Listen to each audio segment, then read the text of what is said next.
Okay, welcome back. Thanks for joining me. Hope everyone had a great weekend. Today we're going to be doing a octopus pen and wash. And I've done a few of these in the past. I've never recorded one, but I enjoy doing these, and I thought it'd be something fun and a little different, and more of an experimental piece for people to try as well. They're pretty simple. As you can see, I've already kind of sketched out my octopus on here with pencil, and typically I'll work without an under sketch, and I'll just kind of go for it, which is what I like to do. But for uncommon things like this, where it's more of like a figure or something I'm doing from memory, like this one I didn't use a reference on, so I did it from memory. It's good to just maybe sketch it out lightly with pencil first and then come back over with pen. So if you need to pause the video and sketch one out beforehand, that's totally fine, or you can just follow along with my pen as well and just copy what I've done. That's totally fine. You can choose to do it multiple ways. This is just what I chose to do for this video. I'll be using Pentalic pens as usual. And first off, we're going to start with our pen sketch. And let me choose my correct pen. Let's do a 0.3. And we're just going to come over and start filling in those lines. And I'm going to be more detailed than I was with my pencil work, while still maintaining that whimsical kind of more stylized pen as well. So my lines won't be perfect and I won't fill them in all the way or anything like that. And like I said, feel free to just copy the octopus that I've done, or you can find a reference on Google and do your own and just follow along with the wash portion. It's really whatever you're wanting to do. Let's see. And the tentacles can be a little tricky. So for these, I would advise to take a little bit more time on those and really slow down and make the pen work a little bit more intentional on that part. Let's see. Yeah, creating depth with these tentacles, kind of like in my previous video, a lot of it depends on that line work to give consistency in your lines. So if you watch that cactus video I did, very, very similar, and I'll go over some of those techniques again in this video. But this is a really good practice for creating shape and depth so that your lines don't always just look two-dimensional. You can kind of achieve like a three-dimensional look to them just by using that line work we were talking about beforehand. So we'll just keep going on this. Yeah, this will be a different one for sure. I know I've been kind of doing more scenery-based ones, which are I'll always do those. You know, I won't deviate from doing those. But it's nice to mix it up and practice different styles and different figures. It's never a bad thing to branch out and try different types of art. If you can get really proficient at doing watercolors and drawing and other types of painting, it's never a bad thing, because it all kind of translates to each other. So if you learn one skill in, say, watercolor, it will translate to a skill in oil painting or in drawing, which is really, really useful. It's the same with most arts and skill sets. So I do video and photo on the side, and I started off with photography, and it transferred into video because a lot of the principles were very, very similar. And so it made that transition a lot easier. And so you can kind of build your skill set by practicing one, and then you'll see the other skill sets are actually way easier than you thought, because you've already kind of learned how to do it through a different skill set. Okay, so this is going to be kind of what I'm talking about with those lines. Obviously, an octopus is round, so, or at least the head is, and the tentacles are kind of like a cylinder shape, similar to that cactus. So we're going to add in some little dots up here. We're going to make them varied so they're not all the same size, and we're going to make them random. Some more down here maybe, and we'll come in and color these. They should turn out pretty well. And we won't put any down there. Something like that. So with these tentacles, you've got to kind of picture that they're definitely a rounded shape. So how do we create that rounded interpretation with our pen is, I'll zoom in here, but if we were to take like this tentacle right here, you're going to see different parts of the tentacle throughout the path that we're drawing on it. So like, for instance, this part right here that I'm working on, you'll kind of see the top of the tentacle and maybe a slight portion of the bottom. But then as it comes down, the tentacle is going to flip upwards and will reveal the bottom of that tentacle. So the line work right here, oh, you can't even see that. Whoops. Let me scoot my paper up. So to achieve that, this is the top of the tentacle. We'll kind of see the top because it's facing us, flips down, and as it flips upwards, now we see the bottom of it right here. And these lines can be pretty expressive in helping portray that. So how this one kind of comes up from this line right here and flips upwards and then curves back. This line comes up and it kind of gives it that impression that it's tucking under where those two lines meet. And then this one comes back off of that. Line work like that can help create depth as well. And then we can come through and add some little curved lines similar to that cactus one that can kind of help give that shape. And that's the same concept I'm doing, where as opposed to doing just flat lines, I'm doing more curved following that shape. And then we can even add in some like little detail lines back in here where that fold is, where that we'd picture there's like a little fold in the skin right here. We can add just tiny, tiny little lines across that. And then maybe we'll see a little bit of the belly of the tentacle over here. So maybe we'll add in some lines right there.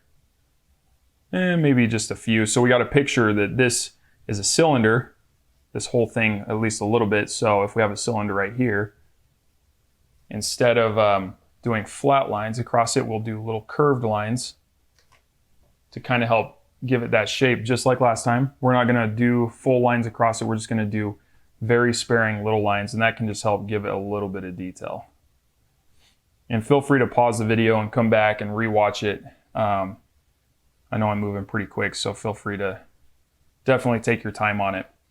Same thing with this tentacle over here. We've got our base shape that we've already mapped out, but we want to show that there's a little bit of tentacle underneath. So the underneath part of this tentacle and kind of give it more depth. So we're going to keep pulling this line down. And I picture that line is going to converge right here because now the bottom of the tentacle starts to disappear under here. And then it's going to pop back up right after that and reveal the bottom of the tentacle on the other side. So the bottom of the tentacle will flip up right here and we'll see it, and we'll come back through and do the line work for that. And then it'll kind of flip away again right there. So kind of more complex lines, and we're just trying to push our boundaries a little bit, stretch ourselves. The more you can stretch your work and feel uncomfortable and try new things, the better you're going to be. So similar things, we got to picture that this is a cylinder. The cylinder is going to be kind of arcing this way now because of our perspective. So we're going to add lines that kind of help convey that shape, little curved lines. So right where this little blank space is that we want the bottom of our tentacle, we're going to add in just some little lines, little slight curve to them, and see how that just like gives it a definite depth to it. Same thing with under here. Our lines will kind of follow the curve of this tentacle. So they'll start like that and start coming up. Yeah, something as simple as that. Same with over here. Now we're going to see the bottom of the tentacle, and we got to picture where those lines are. So I picture them, they're going to be like this, and then they'll start curving just slightly like that. And if you picture, we won't draw it, but these lines would continue upward in a little arc motion like that. And that, if you can just stop and picture that, that'll help you a ton. And we'll add in just some more detail lines, maybe where these knuckles bend. Not knuckles, I don't think octopuses have knuckles, but where the little skin folds would be. I used to do a lot of line work when I was younger. And so just practicing different shapes and using a lot of references or using tutorials can help a ton. It does take practice, and for stuff that's more like this, this will help your other work as well, because that line work will become way more consistent. So practice consistency and picturing what way the lines are supposed to be going. Same with this little under tentacle right here. Maybe have some lines like that. And then we'll see the bottom of the tentacle. Try not to block it, it's kind of hard. Bottom of the tentacle over here maybe. And so really using those lines to define where that bottom might be. Same with over here. And you can put them kind of within reason wherever you want them on the bottom of those. You can even create your own. You don't have to follow exactly what I'm doing. If you don't want to, you can do different ways. This is just the way that I like to do them. Cool. That's looking really good. And then even we would picture that the light, I always have my light source coming from this side, I've noticed, but we'll light up the face right here. So we'll have definitely some shadows coming into like this side of the octopus. And it won't be a strong light, so it's not going to be really harsh shadows. We can always bring these lines down. And I'm using the same motion, just kind of pulling downward. I'm not trying to do I'm not pushing my pen the entire time. I'm doing like little strokes to it, so they kind of have a variance in your line. If all of your lines look the same and are the same thickness and consistency, it kind of makes your drawing look way kind of Nickelodeon Cartoon Network, if that's a good way to describe it. Whereas if you do quick little strokes where you pull down and create variance in your lines, that can kind of help break up the monotony of your lines. Yeah, so that's looking pretty good. I think we're ready for the wash portion. Feel free to pause and come back. There's no shame in not going as quick as I am. And re-watch parts, practice, practice, practice. Do multiple tries on these if you want, you can do. Definitely keep trying it, redo it. Don't throw it out though. That's one thing, is do not stop halfway through and just trash it, unless you severely don't have something that looks like an octopus. I would say even if you're not happy with it, finish through, because chances are it'll get better as you go. There's always that awkward teenage phase of your paintings that I even go through, and I drives me nuts, but I hit it with most every painting I've ever done. Is I'll hit this middle phase where I'm not happy with it. Even with this one, like I wish I would have put the octopus up a little higher, so it's in a weird position on the paper, but we can fix that with some creative paint on the paper, and I'll show you how. But we're going to clean the palette and actually scoot my drawing over so you can actually see my colors. And I did have a request to explain more of the colors that I'm using. Unfortunately, I do not know the names of the Winsor Newton paints, and maybe I should learn it. So I don't know like the individual colors, like if this is like a cobalt blue or whatever they call it. I just know it is light blue, dark blue. So I know that's not super helpful, but I will try to kind of explain the thought process and like if I mix colors together, what I'm doing there. So I think our background is going to be a little blue.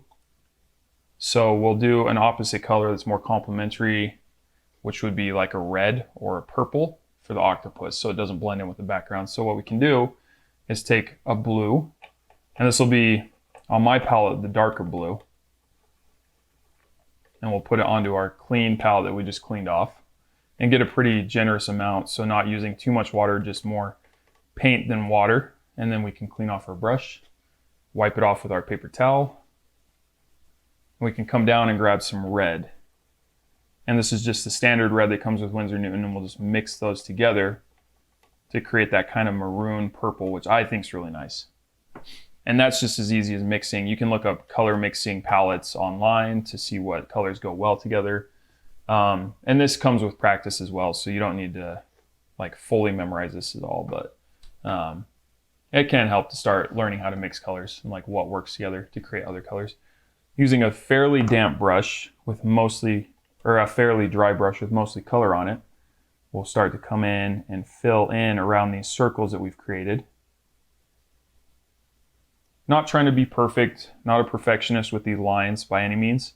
Leaving some white spots giving some texture in there. If we need to push the paint around more, we can add more water to our brush and not more paint, but we can start to push that around. So maybe using a little bit wetter brush in the beginning would have been better, but start filling around. Trying to pull that paint around with that water, and you can get quite a bit of longevity out of these paints. So you don't need to keep adding paint to your brush. Could be different for cheaper paints. I'm using the Winsor Newton ones. So I'm not sure if it would be different, but for if you're using like cheaper Walmart paints or something, but use what you have. Don't feel bad about using whatever paints you've got. Cool, and we'll start coming down. And now I want to start fading into another color. So I want it to be more, let's say more purple. So we're gonna add more blue to our red mixture. So the more blue we add will kind of overpower that red and make it more of a purple. And we can kind of start bringing some more water onto our brush, and not too much water, but enough to just fade these colors in. So we want to kind of create a smooth transition between these paints while they're still wet.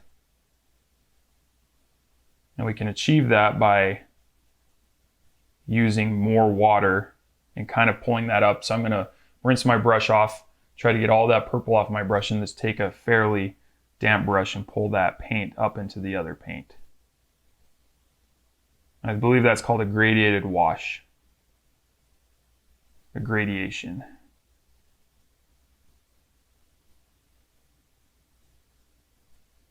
Yep, and using just like I said, just a damp brush. We're not trying to add more paint for now. Now I'm going to come back through and fill in some wider spots that were left with the color being pulled away. But you can kind of fade those colors together using more water on your brush and less paint. And then you can mix them. That's kind of mixing the paint on the canvas.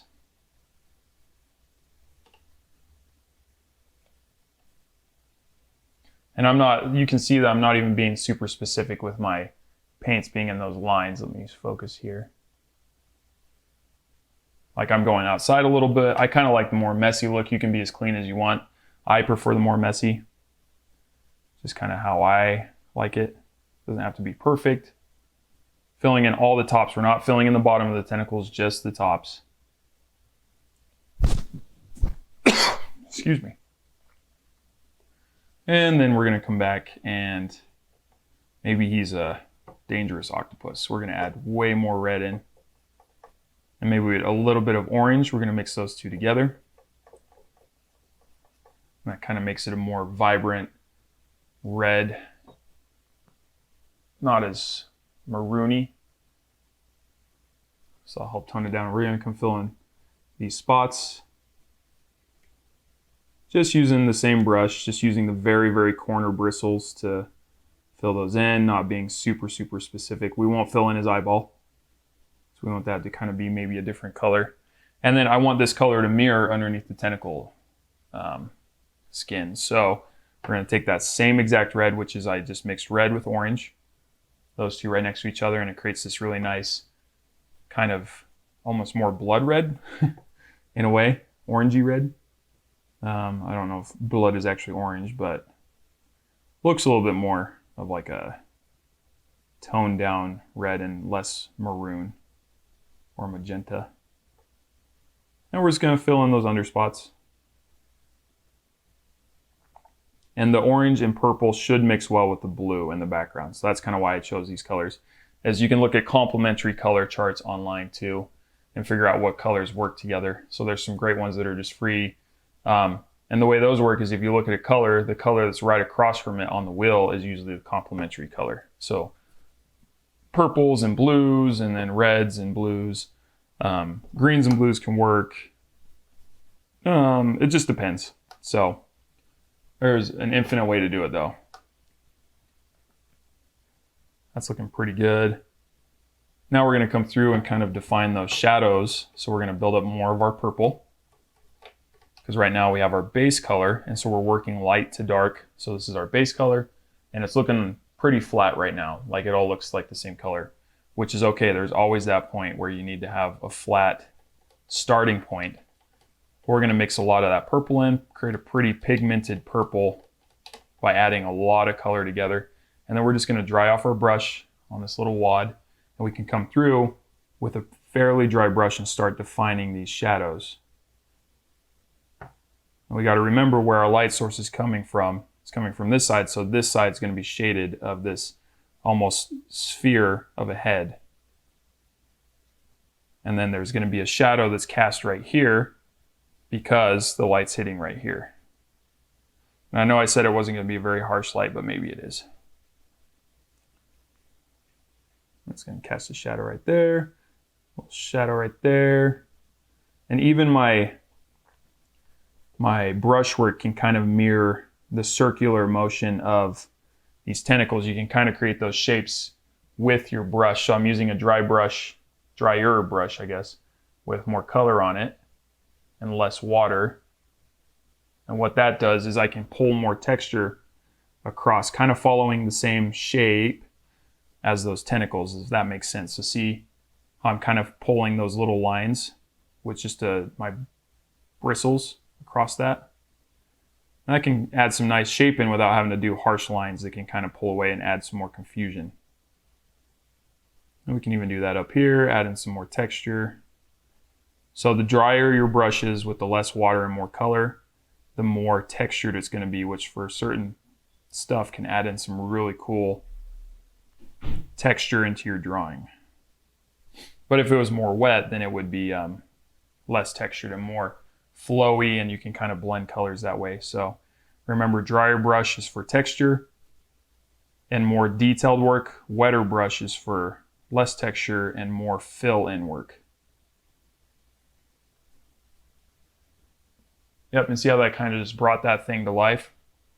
Now what we can do is add some more red to our purple. I'm going to zoom out so you can see. Or red to our orange.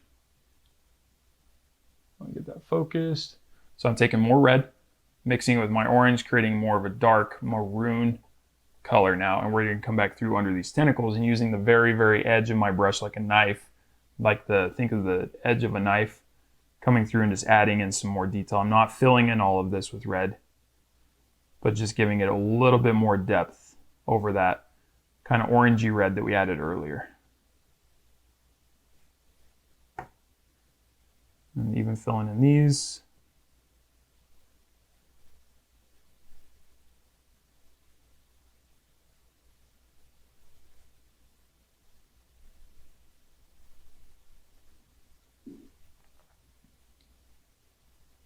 Yeah, it's looking pretty cool. Like I said, not trying to stay too much in those lines. Within reason, you don't want to be like all over the place, but I'm not too concerned about being perfect. We can even add some of that red into these shadows over here. That'll kind of mix well with that purple and kind of bring the whole piece together. And you can do whatever you want. That's just something I wasn't planning on doing that actually. So kind of fun to just think, oh, that might be cool. Purples and reds always look good together. Blues and reds always look good together. Yeah. Cool. And while that's drying, what we're going to do is actually come through and add in our background. So we're going to take some blue. This is the dark blue on my palette. And we're going to take some white. So I'm going to clean off my brush. But white does not lighten your colors. It just kind of tones it down. So if you're adding white paint in with your other colors, it's going to make it less intense. It will kind of lighten it, but not too much. It's just going to kind of dull the color down a little bit. So keep that in mind. Do not assume that white will lighten your color, because it will not.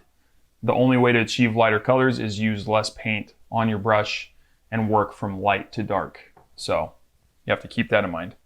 But we're going to add some brush strokes in. So I don't like how, I was telling you guys how I don't like how this is sitting so low. So what I'm going to do is kind of fill this in creatively with some blue up here to kind of fill in that space, and less blue over here. So we're going to try something a little different and just use brush strokes. So I'm using a little bit of a drier brush, but we're just going to leave, and I'm pulling with the flat edge of my brush this entire face right here that you can see. All of this I'm pulling downward and kind of trying to fill that space in, and leaving those kind of square brush strokes up there. Not too many of them. You still want it to kind of feel cohesive, but just filling in and trying to give some more weight to that part of the paper so it doesn't feel like the octopus was unintentionally sitting low. So I'm not trying to fill it all in, I'm just trying to give a little bit of fill right there, keeping my brush strokes going up and down. I'm not going left to right. Left to right will change the direction, obviously, of the shapes back there, and we want them to all be consistent. So I've talked a lot about this lately, but keeping brush strokes consistent is important. So up and down for sure. Now I'm taking a darker, so more color on my brush of that same blue and white mixture, and just filling in some of that. Just adding a little bit of squares here and there, not too much.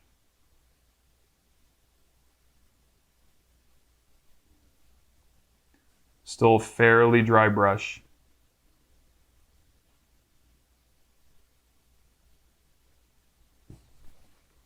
Now I'm going to wet my brush and try to ease off that color a little bit as we come across. I've got way too much color on my paper. If you start to get puddles on your paper, you want to ease off the water that's on your brush. You do not want puddles on your paper unless you're going extremely wet on wet, which I hardly ever do, because even the best papers will kind of start to buckle. That means that they'll soak in and just start to crinkle together, which is not what I want.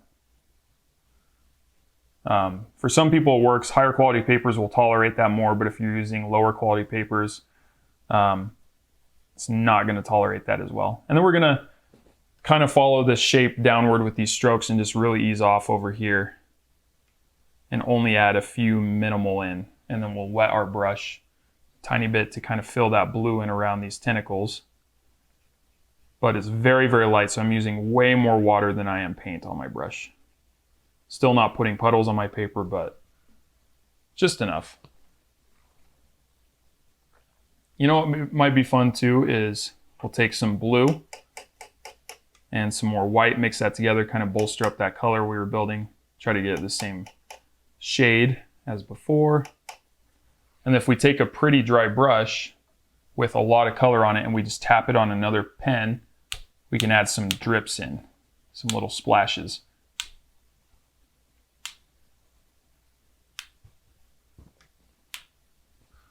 And we don't want to go overboard with this. It's okay if your drips get on your octopus. And I'll zoom in so you guys can really see that. And this is a fun way to practice just letting go of complete control of your piece too. Okay, and now we're gonna let that dry, but while that's drying, we're gonna come back through and kind of fill in that eyeball with more black pen.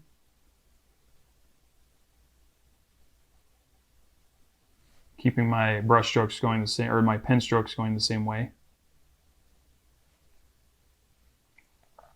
And if your paint is still wet and you're trying to draw over it, you're going to get some pen bleeding as well. So just be warned. But I am using a thicker pen for this. So this is a 0.5 Pentalic. And we can come through and kind of rework some of this line work and add in just a little bit more detail. Not too much. We don't want to overdo this piece. I feel like I overdo most of my pieces. So if you're feeling that way, you're not alone. But most people won't think that. That's the nice part, is you are the worst critic of your own art. Most people won't even realize. They'll see it for what it truly is. You will not. You will always see what your brain wants you to see. It won't interpret it the same as other people. You'll see all of your errors, all of your brush strokes. Other people will see an octopus that's super cool looking. And they'll wonder how you did that. But right now, all I see is all my errors and all the things I'm not happy with. But you just got to turn off your brain sometimes and say, you know what? This is good enough, and I will nitpick this to death if I let myself. But I'm not going to today, and we're just going to be happy with what we got. And that is looking super cool in my opinion. I'm very happy with this. I like how we left the paints up here. You can fill in around as much as you want.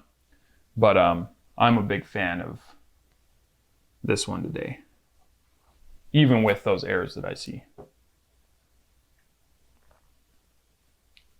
Okay. And now let's pull off our tape, because I think this is done, so we're going to zoom out. And I hope that color mixing was helpful and the line work was helpful. I know it's a bit daunting. It just takes practice. The first couple times you do it aren't going to make much sense.